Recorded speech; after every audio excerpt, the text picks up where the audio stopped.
Good morning, everyone. My topic for today is the hypothesis testing. So let's define first what is hypothesis testing. It is a decision-making process for evaluating claims about a population. Hypotheses concerning parameters such as means and proportion that can be investigated. There are two specific statistical tests used for hypothesis testing, the z-test and the t-test. There are also three methods used to test hypotheses.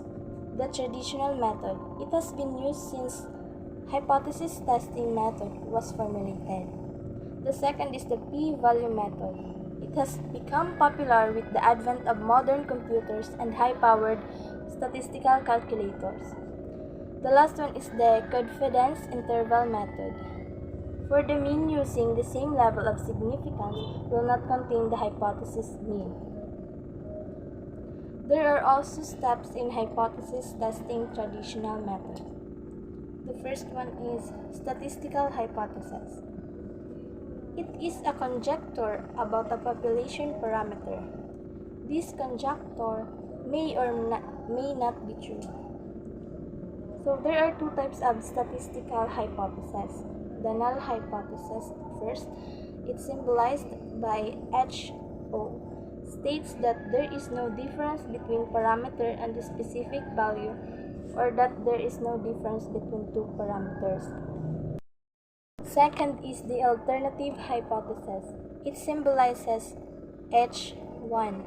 It is a statistical hypothesis that states the existence of a difference between parameters and the specific value, or states that there is a difference between two parameters. Here is a sample situation about the null hypothesis and alternative hypothesis. The null hypothesis specifies that the mean will remain unchanged, and the alternative hypothesis states that it will be different. So this is called the two-tailed test. So let's move forward. The next is the two types of error.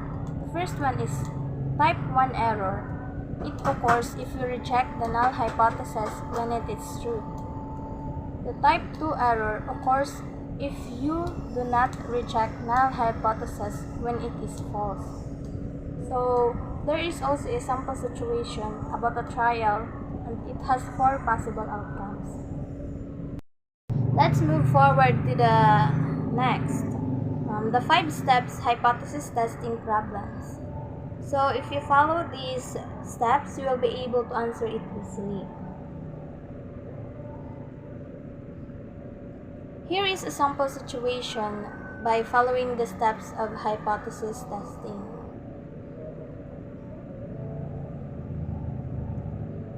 Let's move forward to the t-test for a mean. And here is the definition of t-test and its formula.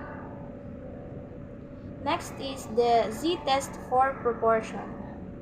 Here is also a sample situation and its formula.